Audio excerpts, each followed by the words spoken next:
has been paid for by the New World Order.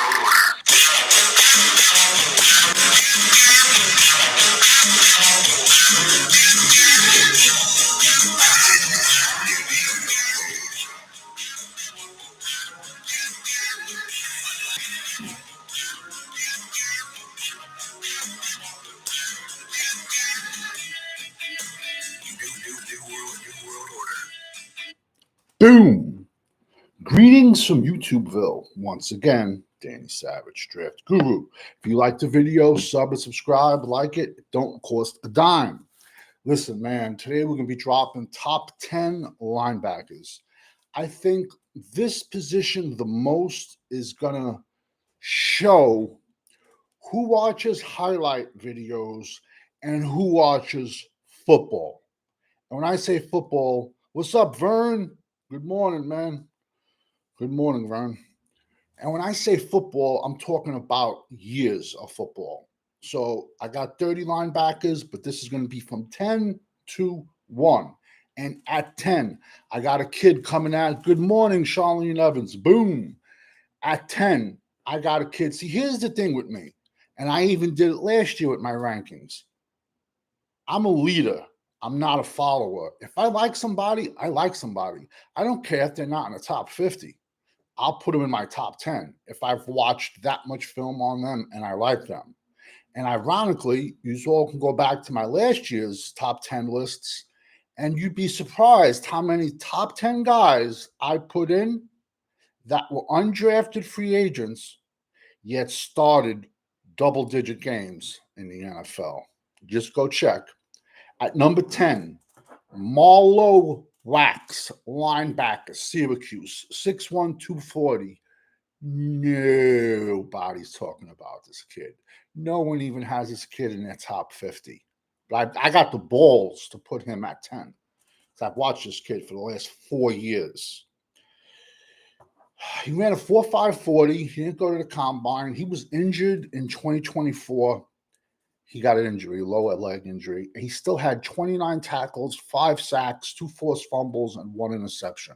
Bro, this kid is just a missile, straight-up tackling machine. He plays much, much bigger than his size.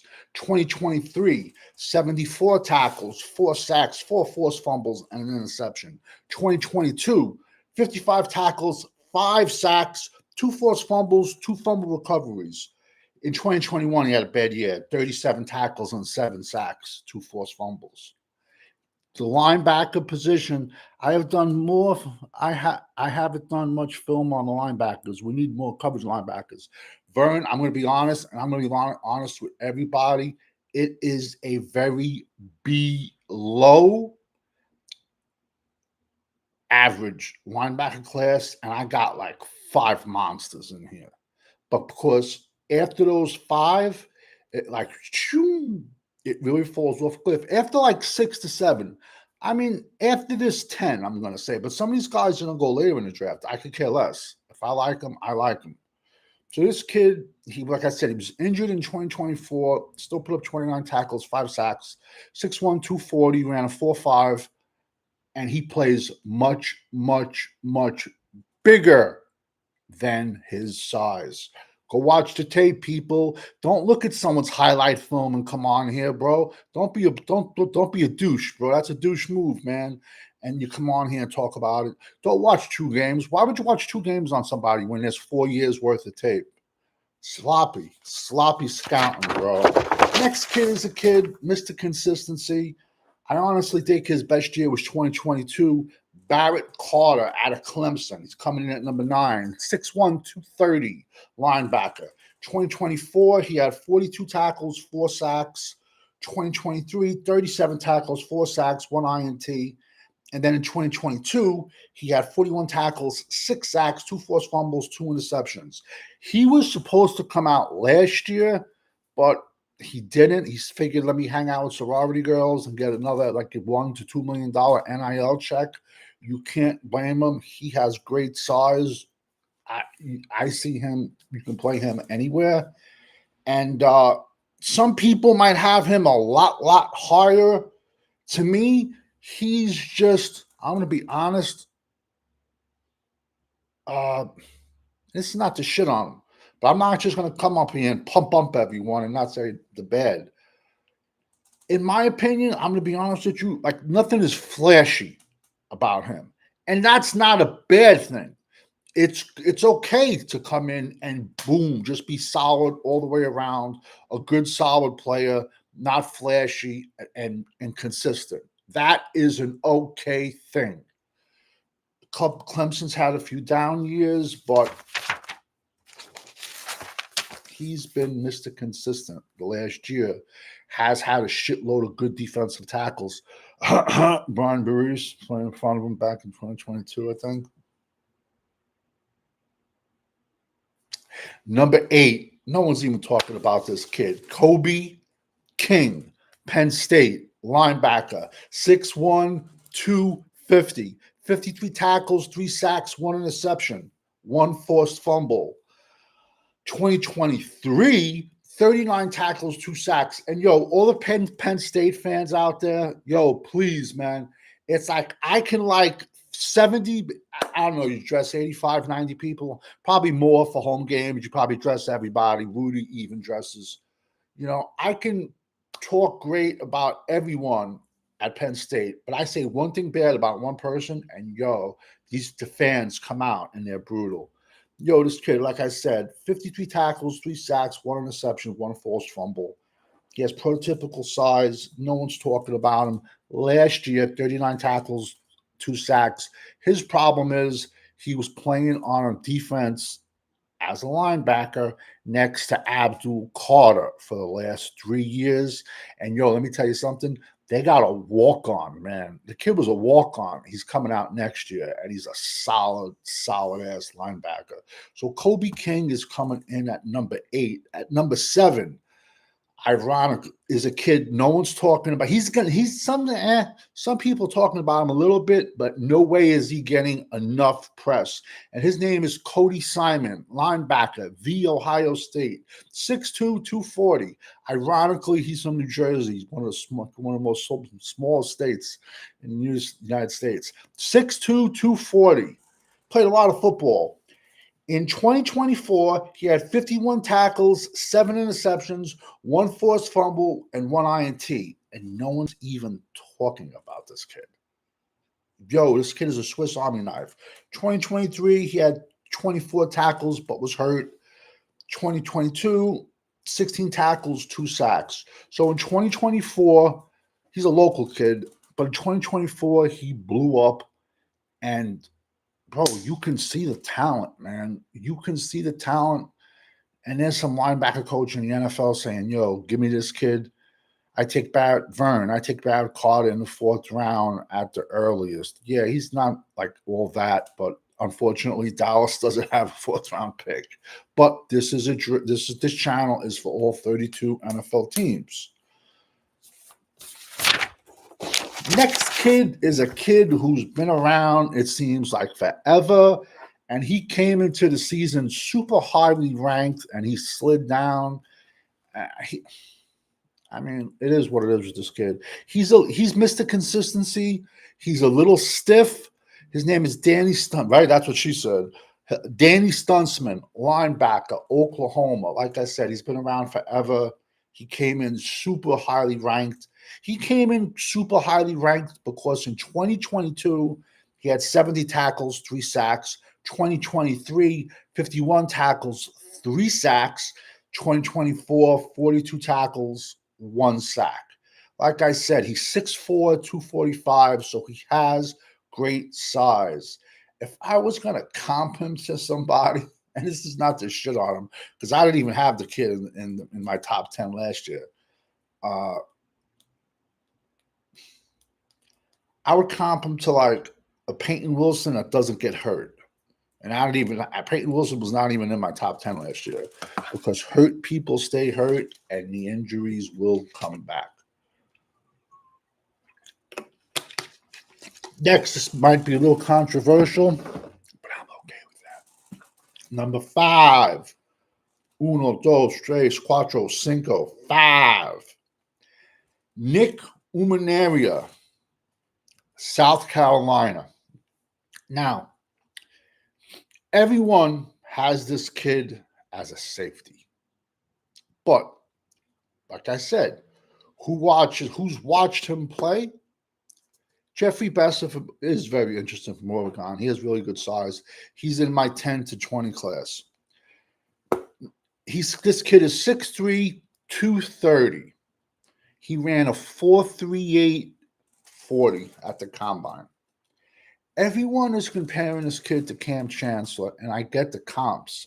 But in my opinion, this kid is 6'3", 230, and he's one Thanksgiving meal away from playing linebacker. And when you look at somebody from a scouting thing, but also from a coaching aspect, you also have to look at what they are, what they can be. Ironically, 2024, he had 57 tackles, 4 interceptions, 2 passes defense. In my opinion, this kid plays better football closer to the football, closer in the box. When he's way, way back, sometimes he takes bad angles. Listen, this kid is a genetic freak, bro. But like I said, at 6'3", 230, that alone, he's bigger than a lot of NFL linebackers.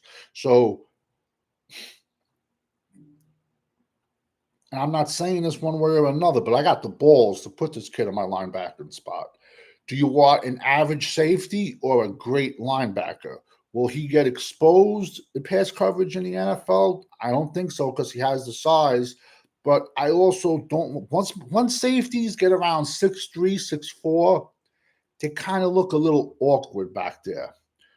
So 2023, he had 47 tackles. That's it, just tackles. 2022, 62 tackles. Do I think he's none growing? No. Listen, man, let's be honest, man. When you were 27, 28, were you bigger than you were when you were 21? You know, this cat is not even done growing. Not even done by far. But yet I got the balls to rank him in my linebacker position because I think that's what he is at the next level. Ironically, number 4, same college, South Carolina, Demetrius Knight. He had 2 good seasons. He was highly ranked coming into the season. Demetrius Knight Jr., South Carolina, 6'2", 245, old school linebacker. When I say that, like in prototypical size, comes in downhill versus the run, 57 tackles, 2 sacks, 3 forced fumbles, 1 INT, and this kid is the real deal. He's only 4 on my list because my top 3 is going to blow my top 3, people's heads are going to explode. 2023, he had 44 tackles, 2 sacks, 3 interceptions. Like I said, this kid has the size that I like when I see someone playing. Yes, he is a freakish player, better around the line of scrimmage. Thank you, Vern. Thank you. Number 3, everyone has this kid at 2, except me. Jalen Walker, Georgia. Everyone says this kid is an edge. I personally do not see it. He's listed at 6'2", 245. He plays for Georgia, and he played everywhere for Georgia. He was like all over the field for Georgia, lined up on numerous positions. Same thing like with Mikel Williams. He's my number 1 edge from Georgia.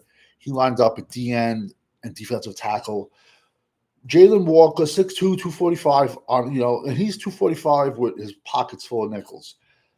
38 tackles, 7 sacks.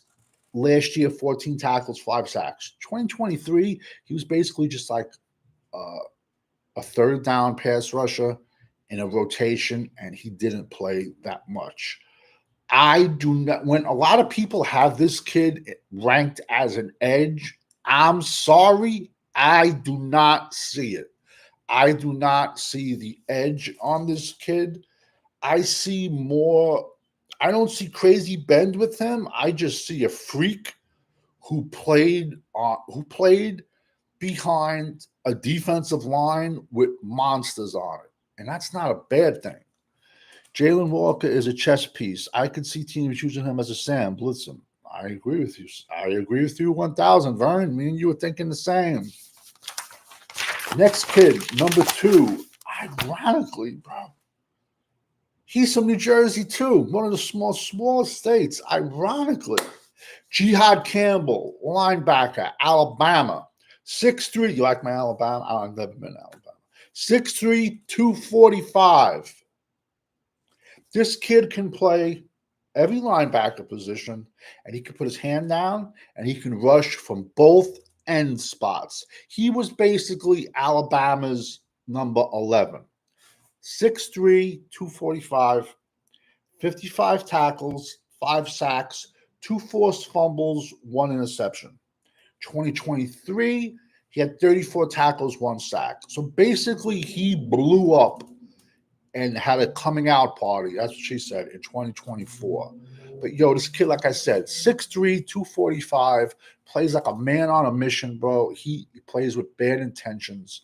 And like I said, he has the versatility to walk into your stadium, walk into your facilities, play any linebacker spot, and also be a third down pass rusher. To get that at number 2 linebacker is outstanding. Next is number 1 on my linebacker list, because like I said, this is going to show who watches highlight tapes and who watches football. My number 1 linebacker, and I said this back in May, Abdul Carter, Penn State. Foots, man, when I told you Abdul Carter was my number 1 linebacker back in May, and you said, nah, I got Patrick Pierce from LSU. And my response was, listen, bro, I got nothing against you, man. You watch football, but horrible on the drums. But that's just a joke. But you watch football. But Patrick Pierce, who was your linebacker number 1 back in May, and we disagreed on it, who's 6 foot, 210, that's a safety.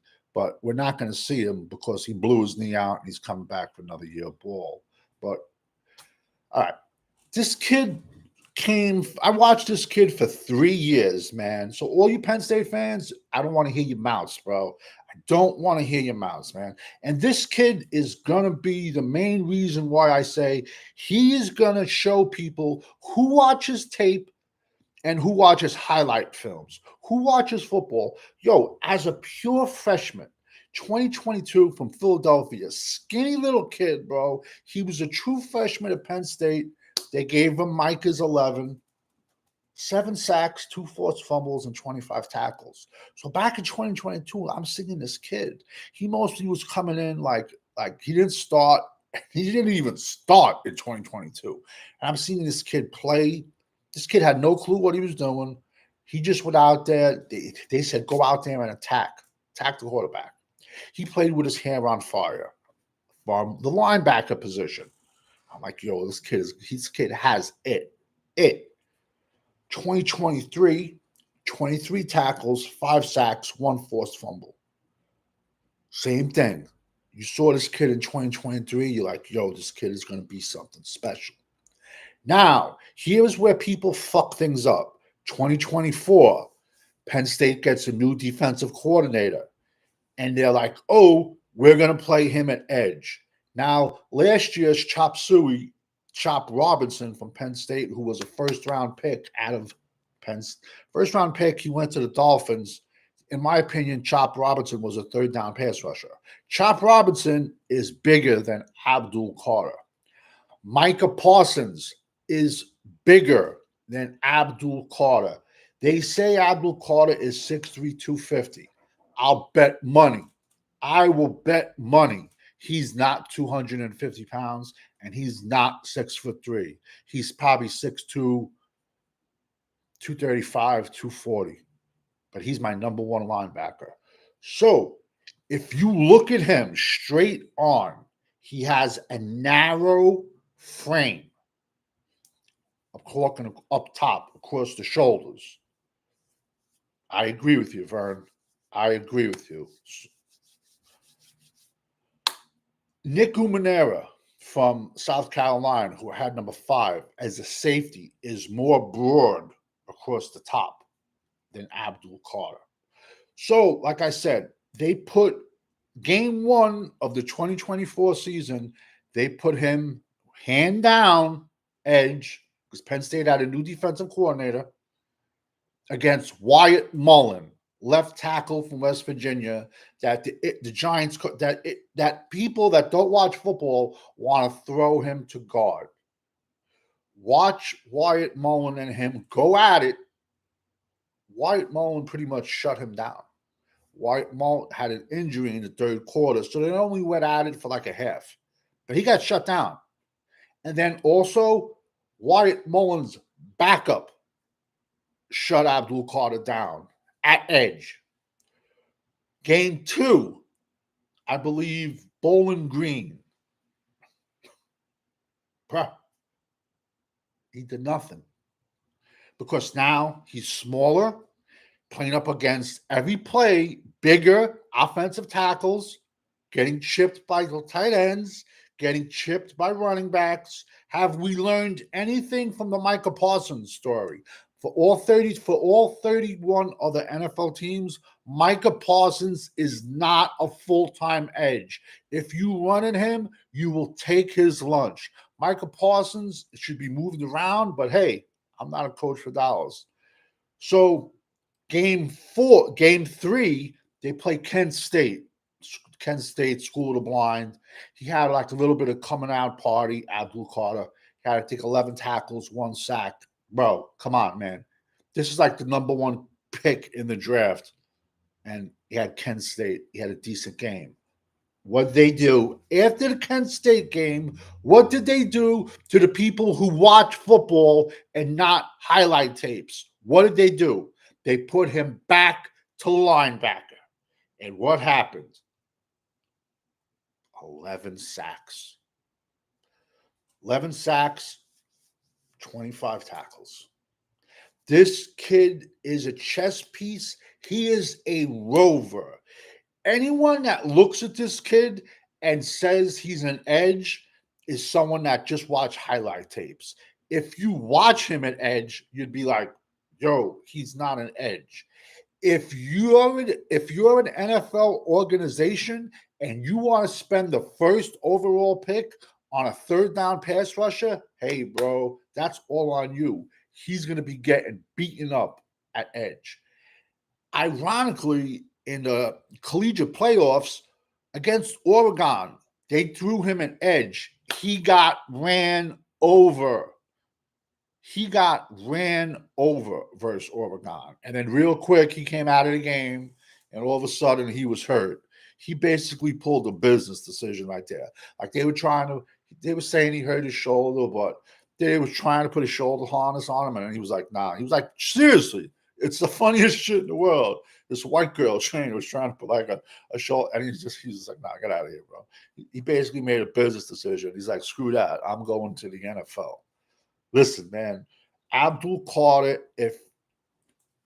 when the quarterback gets under the center and he has to look around all over to look for him, that is the way he should be played. He's smaller than Micah Parsons. He's smaller than Chop Robinson.